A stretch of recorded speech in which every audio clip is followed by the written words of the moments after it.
الحمد لله وحده والصلاة والسلام على من لا نبي بعده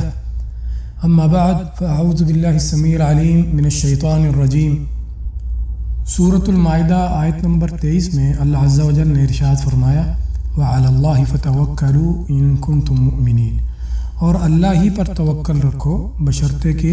تم صاحب ایمان ہو۔ اس کا مطلب یہ ہوا کہ جو صاحب ایمان ہے وہ اللہ عز و جل پر توکل رکھتا ہے، اور اللہ عز و جل پر توکل کرنا یہ ایمان کی علامت ہے۔ لیکن اس سے پہلے ہمیں توکل کا مطلب سمجھ لینا چاہیے کہ توکل کسے کہتے ہیں۔ توکل ایک معنوی سبب ہے، اور اس کا قطعاً یہ مطلب نہیں ہے کہ ہم ظاہری اسباب کو چھوڑ دیں اور ظاہری اسباب جو ہیں ان کو اختیار نہ کریں۔ اور نبی صلی اللہ علیہ وآلہ وسلم کی اقتداء کا بھی یہی تقاضا ہے کہ آپ صلی اللہ علیہ وآلہ وسلم اللہ عز و جل پر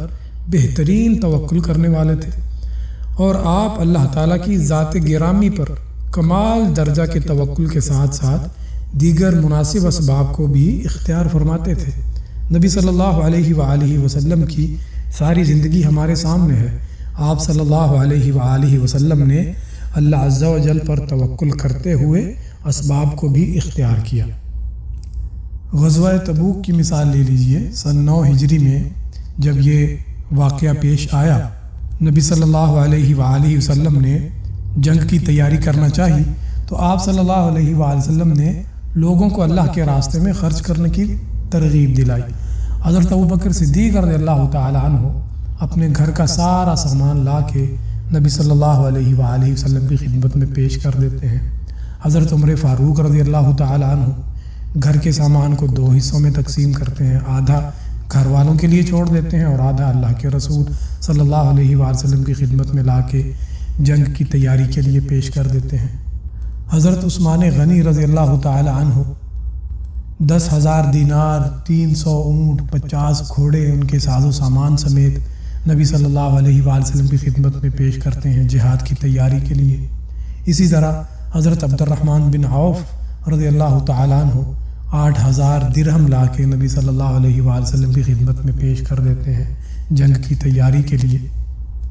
تو یہ تمام کے تمام صحابہ کرام رضوان اللہ علیہم اجمعین اللہ عز و جل پر توکل کرنے والے تھے، اور ان سے بھی پہلے نبی کریم صلی اللہ علیہ وآلہ وسلم اللہ تعالیٰ کی ذات پر کمال درجہ کا توکل کرنے والے تھے، لیکن اس کے ساتھ ساتھ وہ اسباب کو بھی اختیار کر رہے ہیں، یعنی کہ جنگ کی تیاری کے لیے ساز و سامان کا بندوبست کر رہے ہیں، یعنی کہ اپنی استطاعت کے مطابق وہ جتنی تیاری کر سکتے تھے انہوں نے تیاری کی، اور اس کے بعد اللہ تعالیٰ کے اوپر توکل کیا اور اللہ تعالیٰ سے مدد مانگی۔ اور اسی جنگ میں کچھ صحابہ کرام رضوان اللہ علیہم اجمعین ایسے بھی تھے جو اس وجہ سے شریک نہیں ہو سکے کہ ان کے پاس ساز و سامان نہیں تھا، ان کے پاس اسلحہ نہیں تھا۔ اللہ عز و جل نے سورۃ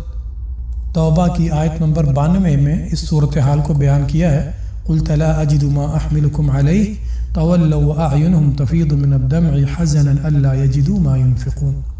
کہ جب کچھ لوگ آپ صلی اللہ علیہ وآلہ وسلم کی خدمت میں حاضر ہوئے اور کہا کہ ہمارے پاس جنگ کا ساز و سامان نہیں ہے، ہمارے لیے اس کا بندوبست کیجئے، تو نبی صلی اللہ علیہ وآلہ وسلم نے ارشاد فرمایا کہ میں تمہیں سواری مہیا نہیں کر سکتا ہوں، باقی ساز و سامان نہیں ہے۔ تو وہ صحابہ کرام رضوان اللہ علیہم اجمعین اس پریشانی کے عالم میں کہ ہم جنگ میں جہاد میں شریک نہیں ہو سکیں گے واپس جاتے، اور ان کی آنکھوں سے آنسو جاری ہوتے۔ تو اس سے ہمیں یہ سمجھ لینا چاہیے کہ اگر توکل کا مطلب صرف یہی ہوتا کہ ٹھیک ہے بھائی آ جائیے، آپ ساز و سامان کے بغیر ہی آ جائیے، تو نبی صلی اللہ علیہ وآلہ وسلم کے یہ صحابہ کبھی بھی واپس نہیں جاتے، اور آپ صلی اللہ علیہ وآلہ وسلم بھی ان سے کہتے کہ ٹھیک ہے ساز و سامان کی ضرورت نہیں ہے، اور ویسے ہی لے جا کے ان کو دشمن کے سامنے کھڑا کر دیتے۔ تو توکل کا مطلب یہ ہے کہ آپ اپنی استطاعت کے مطابق پوری تیاری کریں، اور اس کے بعد اللہ تعالیٰ کی ذات کے اوپر توکل کرتے ہوئے اپنے کام کو سر انجام دینے کی کوشش کریں۔ اسی طرح غزوہ بدر جو ہے اس کی تاریخ بھی ہمارے سامنے ہے۔ نبی صلی اللہ علیہ وآلہ وسلم کے ساتھیوں کی تعداد 313 تھی، ان کے پاس جتنا ہو سکا انہوں نے تیاری کی، اپنا ساز و سامان اکٹھا کیا، اور اس کے بعد اللہ تعالیٰ سے دعا کی، اللہ تعالیٰ سے مدد طلب کی۔ سورۃ الانفال اور آیت 9 میں اللہ عز و جل نے اس صورتحال کو بیان کیا ہے۔ ارشاد فرمایا اذ تستغیثون ربکم فاستجاب لکم انی ممدکم بألف من الملائکۃ مردفین۔ اس وقت کو یاد کرو جب کہ تم اپنے رب سے فریاد کر رہے تھے، پھر اللہ تعالیٰ نے تمہاری سن لی، یعنی کہ تمہاری فریاد کو، تمہاری دعا کو قبول کیا،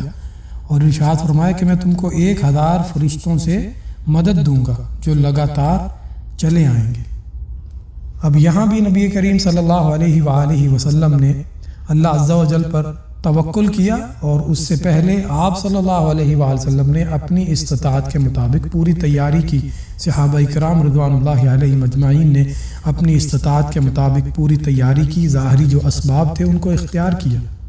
اور اس کے بعد اللہ تعالیٰ سے مدد مانگی، اور پھر اللہ تعالیٰ کے اوپر توکل کرتے ہوئے دشمن کے سامنے کھڑے ہوئے اور اس کا مقابلہ کیا۔ تو اللہ تعالیٰ پر توکل کرنے کا مطلب یہ ہے کہ آپ ظاہری اسباب کو اختیار کریں